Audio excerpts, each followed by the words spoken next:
कोई property purchase कर रहे हैं तो ये अक्सर क्वेश्चन आता है कि डीसी रेट पे शो करें, एफबीआर के रेट पे शो करें या एक्चुअल वैल्यू पे शो करें। टैक्स हम किसी और अमाउंट पे कर रहे होते हैं, पेमेंट कुछ और हो रही होती है, डीसी रेट कुछ और होते हैं, एफबीआर के रेट कुछ और होते हैं, तो किस अमाउंट पे शो की जाए, यानी कि प्रॉपर्टी को किस अमाउंट पे टैक्स रिटर्न में शो किया जाए। तो ये अक्सर बहुत बड़ा क्वेश्चन आता है। इस पे हम पहले भी लेक्चर देख चुके हैं। आज हम 3 ऑप्शंस को स्टडी करेंगे जिसमें हमारा बेनिफिट होगा। आज के छोटे से टॉपिक के अंदर हम इसको स्टडी करते हैं। आप देख रहे हैं प्रैक्टिकल लर्निंग है, उसमें हूं फहीम महबूब। वापस आते हैं टॉपिक के ऊपर। तो प्रॉपर्टी रिपोर्टिंग के ऊपर सबसे पहले हमने 3 कॉन्सेप्ट को स्टडी करना है कि मार्केट में कई जगह पे डीसी रेट्स चल रहे हैं, कई जगह पे एफबीआर के रेट्स हैं और एक हमारे पास आ रहा होता है एक्चुअल रेट्स। अब डीसी हम एक अज्यूम कर लेते हैं कि एक प्रॉपर्टी है, प्रॉपर्टी ए आपने परचेज करनी है, उसकी डीसी रेट है 5 लाख रुपया और उसका जो एफबीआर रेट है वो हम अज्यूम करते हैं 7 लाख है, और उसके बाद एक्चुअल जो रेट है जो आप पेमेंट कर रहे हैं वो आप 10 लाख रुपए पे कर रहे हैं। अब कुछ जगह पे तो डीसी रेट अवेलेबल है, कुछ जगह पे डीसी रेट जो अवेलेबल नहीं है या एफबीआर के रेट्स अवेलेबल है, तो फिर एफबीआर के रेट को प्रेफरेंस दी जाती है। अब नॉर्मली कई जगह पे एफबीआर के रेट्स आ चुके हैं, तो जहां पे एफबीआर के रेट होंगे वहां पे जो टैक्स पे किया जाएगा वो इस वैल्यू पे एफबीआर रेट पे किया जाएगा। तो हम अज्यूम करते हैं कि जिस जगह पे आप प्रॉपर्टी ले रहे हैं वहां पे एफबीआर का रेट अवेलेबल है, तो आपने 236C जिसको हम ट्रांजैक्शन टैक्स या विदहोल्डिंग टैक्स बोलते हैं वो इस पे किया है। अब पेमेंट आप उस पार्टी को कर रहे हैं 1 मिलियन। अब सवाल ये पैदा होता है कि जी मैं टैक्स रिटर्न में आके इसकी रिपोर्टिंग कैसे करूंगा? क्या मैं टैक्स रिटर्न में इसको 7 लाख पे शो करूंगा अपना एसेट, यानी कि जब मैं वेल्थ स्टेटमेंट में जाके प्रॉपर्टी की रिपोर्टिंग करूंगा तो इस प्रॉपर्टी को मैं 7 लाख पे शो करूंगा या इसको मैं 1 मिलियन पे शो करूंगा? अब ये सवाल है। यहाँ पे 3 मेथड, इसको स्टडी करने के लिए हम 3 मेथड डिस्कस करते हैं जिसके ऊपर रिपोर्टिंग हो सकती है और उसमें आपकी सेविंग भी हो सकती है। याद रखें कुछ जगह पे डीसी रेट अवेलेबल है, एफबीआर के रेट अवेलेबल नहीं है, लेकिन जिन जगह पे दोनों रेट अवेलेबल है तो एफबीआर के जो रेट है उसको कंसीडर किया जाता है for the purpose of the tax payment of 236C। तो ये आपने याद रखना है। ये पहले हमने कॉन्सेप्ट देख लिया है कि 3 रेट इस तरीके से यूज हो रहे होते हैं। अब हम आते हैं मेथड की तरफ के करना क्या हमने। देखिए सबसे पहला क्वेश्चन आता है यूजिंग एक्चुअल वैल्यू।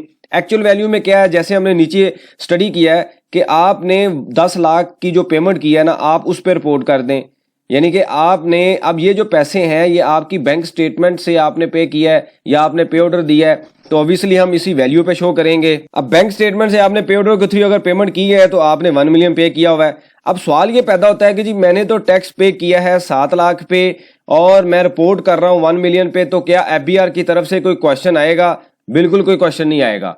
जो एफबीआर के रेट थे आपने उसके मुताबिक उसकी पेमेंट कर दी है, आपके ऊपर अब कोई क्वेश्चन नहीं आएगा, कोई आपसे नहीं डिस्कस किया जाएगा कि आपने तो पेमेंट कर दी है ना। अब होता क्या है कि हम करते क्या है, जो इसमें सबसे बड़ी मिस्टेक है वो क्या होता है कि आप प्रॉपर्टी रिपोर्ट करते हैं 7 लाख की और बैंक स्टेटमेंट से जो पैसे दिए हुए हैं ना आपने 1 मिलियन के दिए हुए हैं, अब इन दोनों में मिसमैच आ जाता है। या तो आप यहाँ पे बैंक स्टेटमेंट से जब पेमेंट कर रहे हैं तो 7 लाख की यहाँ से पेमेंट करें और बाकी जो 3 लाख है वो कैश में पे कर दें, फिर तो समझ आता है कि आपकी रिपोर्टिंग ठीक है, बाकी आपने शो ही नहीं किया।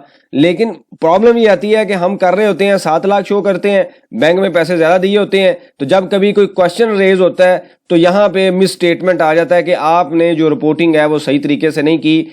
या तो जैसे मैंने आपको बताया है कि आप मैनेज करें, 7 लाख यहाँ से पे करें बैंक से, बाकी 3 लाख कैश में दे दें, तो फिर तो समझ आता है कि आपका दोनों बैंक और रिपोर्टिंग मैच है। लेकिन अगर आपने ऐसे नहीं किया हुआ, मैनेज नहीं किया हुआ, तो फिर आपके लिए ऑप्शन ये है कि आपने 1 मिलियन रिपोर्ट करना है, क्योंकि आपने बैंक भी तो रिकंसाइल करना है ना। बैंक एक थर्ड पार्टी डॉक्यूमेंट है, उसमें क्वेश्चन आएगा तो आप क्या जवाब देंगे, तो आपको वो रिकंसाइल करना है। दूसरा मेथड क्या है, ओल्ड डीसी रेट। अब आपको पता है जुलाई 2016 के बाद एफबीआर के जो रेट्स थे वो वैल्यूएशन रेट आ गया। उससे पहले डीसी रेट यूज होते थे, एफबीआर ने वैल्यूएशन रेट इशू कर दिए कि जी आप इन जगह पे हमारे रेट ये है, गेन के लिए या टैक्स पेमेंट के लिए आपने ये रेट यूज कर रहे हैं। अब फॉर एग्जांपल आपने कोई पुरानी प्रॉपर्टी परचेज की हुई है, उसकी वैल्यू थी 5 लाख रुपया और आप आज एफबीआर रेट पे उसको सेल कर रहे हैं और आज उसकी वैल्यू है 2 मिलियन, यानी कि 20 लाख रुपया। तो इसका मतलब ये हुआ कि आप के लिए अब 2 ऑप्शंस हैं। दूसरी ऑप्शन क्या है कि आपने ओल्ड रेट पे शो किया हुआ है और आज नए रेट पे एफबीआर रेट पे जहां पे टैक्स पे कर रहे हैं, अगर उस एरिया में डीसी रेट की जगह पे एफबीआर रेट आ चुका है तो आप इस रेट पे 2 मिलियन पे शो कर दें। अब जब आप गेन की कैलकुलेशन करेंगे तो क्या होगा, सेल वैल्यू होगी 2 मिलियन माइनस आप कर देंगे 5 यानी कि 5 लाख, तो 1.5 मिलियन आपका गेन आ जाएगा। अगर ये 6 साल के बाद बेच रहे हैं, 30 जून 2024 से पहले पहले कोई प्रॉपर्टी आपने एक्वायर की हुई थी, तो इस पे 6 साल के बाद कोई टैक्स नहीं होगा।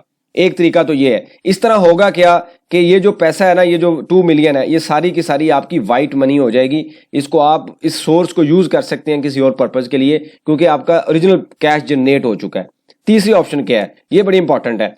तीसरी ऑप्शन में क्या हो रहा है कि 1 जुलाई 2016 के बाद आपको पता है कि एफबीआर रेट्स आ चुके हैं, वैल्यूएशन आ गई है। अब ये फर्दर वो कह रहे हैं कि हम इसकी वैल्यूएशन चेंज भी करेंगे। तो आपने जब कोई चीज परचेज की, उसको एफबीआर रेट पे ही शो कर दिया, जब सेल की फिर एफबीआर रेट पे ही उसको शो कर दिया। अब इससे होगा क्या कि आपने सेल किया एफबीआर रेट पे, कॉस्ट आपकी भी होगी एफबीआर रेट पे, तो आपका जो कैपिटल गेन टैक्स है ना वो कम आएगा अगर आप 6 साल से पहले बेच रहे हैं। अब ये जो ऑप्शन है ना, ये सबसे ज्यादा यूज होगी अगर आप 1 जुलाई 2024 के बाद कोई प्रॉपर्टी परचेज कर रहे हैं। इसमें आपका सबसे ज्यादा बेनिफिट है। इसके ऊपर मैं सेपरेट लेक्चर बनाऊंगा कि अगर आज की तारीख में कोई प्रॉपर्टी आप परचेज कर रहे हैं तो आपने कैसे रिपोर्ट करना है। अब ये 3 कंफ्यूजन थी जो हमने देख ली कि अगर एफबीआर रेट ज्यादा होगा, सेल भी ज्यादा होगी, कॉस्ट भी ज्यादा होगी, कैपिटल गेन टैक्स जो है वो कम होगा क्योंकि वैल्यू दोनों की ज्यादा है। तो आपके लिए व्हाइट मनी तो आ चुकी है क्योंकि व्हाइट मनी है, सारा सोर्स है, लेकिन टैक्स आपका कम हो जाएगा। एक सेपरेट बड़ी डिटेल से लेक्चर हम बनाएंगे, देखेंगे कि 1 जुलाई के बाद अगर कोई प्रॉपर्टी परचेज कर रहे हैं तो आपके पास क्या ऑप्शंस अवेलेबल हैं। तो ये हमने 3 सिनेरियो डिस्कस किए हैं इसमें यूजिंग एक्चुअल वैल्यू कि आपने जितने का परचेज किया। जैसे मैंने सबसे पहले मैंने आपको एग्जांपल दिया नीचे कि 3 तरह के रेट यूज हो रहे होते हैं, डीसी, एफबीआर और एक्चुअल। एक्चुअल कुछ और होता है, एफबीआर के कुछ और होते हैं। जिन एरिया में डीसी रेट नहीं है एफबीआर यूज होता है, जिन एरिया में एफबीआर रेट नहीं है डीसी रेट यूज हो रहा होता है। तो एक्चुअल में कुछ और ही हम पे कर रहे होते हैं। अगर आप चाहते हैं कि आपने बैंक स्टेटमेंट को और अपनी पेमेंट्स को मैच करना है, टैक्स पेमेंट की जितने की आप टैक्स पे कर रहे हैं, तो फिर आप इसको ब्रेक करेंगे 2 पार्ट में। एक को आप शो करेंगे 7 लाख पे ऑर्डर के थ्रू, बाकी जो रिमेनिंग अमाउंट है वो कैश के थ्रू पे करेंगे। और आपके लिए जो बाद में value for the purpose of the capital gain consider की जाएगी वो 7 लाख होगी। मतलब बाद में आप बेचेंगे फॉर एग्जांपल 2 मिलियन की और आप इसमें माइनस करेंगे, वो 7 लाख माइनस करेंगे, तो आपको कैपिटल गेन टैक्स ज्यादा देना पड़ेगा। इससे पहले 30 जून से पहले पहले ऐसे हो जाता था, अब नहीं होगा क्योंकि वो 6 साल की लिमिट ही खत्म कर दी गई है। तो अब आपके लिए जो सबसे ज्यादा बेनिफिट है वो ये है कि आप एफबीआर की जो एक्चुअल वैल्यू है ना उस पर रिपोर्ट करें।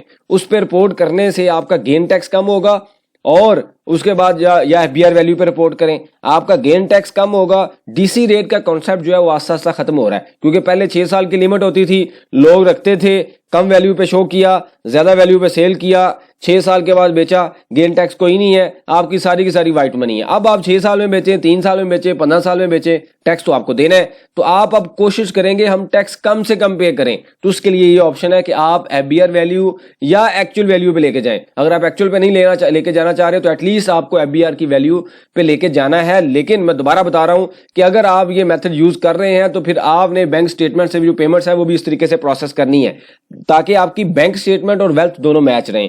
तो ये कॉन्सेप्ट है प्रॉपर्टी रिपोर्टिंग का। अक्सर इसमें क्वेश्चन आ जाते हैं कि जी कैसे रिपोर्ट करें, इनहेरिटेड प्रॉपर्टी को कैसे रिपोर्ट करें, उसके ऊपर भी लेक्चर पड़ा हुआ है, उसको देख लीजिए मैंने कैसे रिपोर्ट किया हुआ है।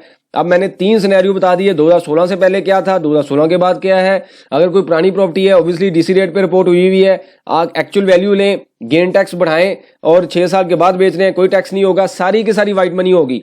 और डीसी रेट लें, एफबीआर की वैल्यू लें, गेन टैक्स आपका कम होगा। अगर 6 साल के बाद बेच रहे हैं सारी की सारी व्हाइट मनी होगी। अगर एक्चुअल यूज कर रहे हैं तो फिर ऑब्वियसली आपका वैसे ही गेन टैक्स कम है।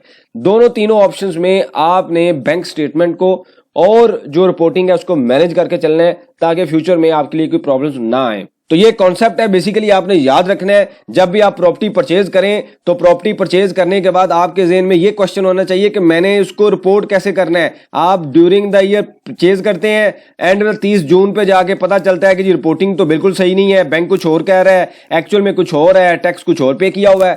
तो आप ड्यूरिंग द ईयर जहां से भी टैक्स रिटर्न फाइल करवाते हैं या खुद कर रहे हैं तो आपको ये कॉन्सेप्ट क्लियर होना चाहिए, या आप अपने कंसल्टेंट से बाइंग से पहले डिस्कस कर लें कि मैं ये करने लगा हूं।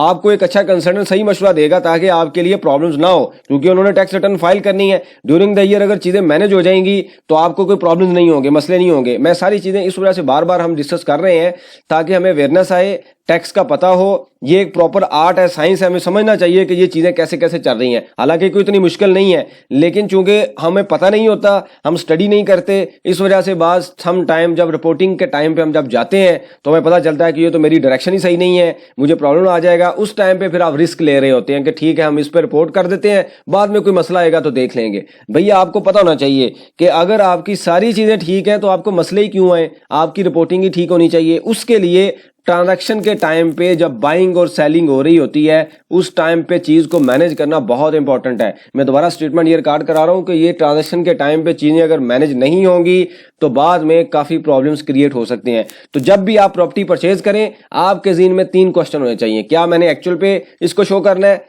डीसी रेट पे शो करना है, एफबीआर वैल्यू पे शो करना है? ये 3 क्वेश्चन आपके ज़हन में हो। जब आप 3 क्वेश्चन को स्टडी करेंगे तो आपको आंसर भी मिल जाएंगे, आप उस तरीके से अपनी ट्रांजैक्शन को भी परफॉर्म कर सकेंगे और आपका जो वाइड सोर्स है वो भी क्रिएट हो सकेगा। इससे रेलिवेंट कोई सजेशन हो, क्वेश्चन हो, मेंशन कीजिए, इसके ऊपर हम डिस्कशन करेंगे ताकि जो लर्निंग का प्रोसेस है कंटिन्यू रहे। बहुत शुक्रिया, जज़ाकल्लाह।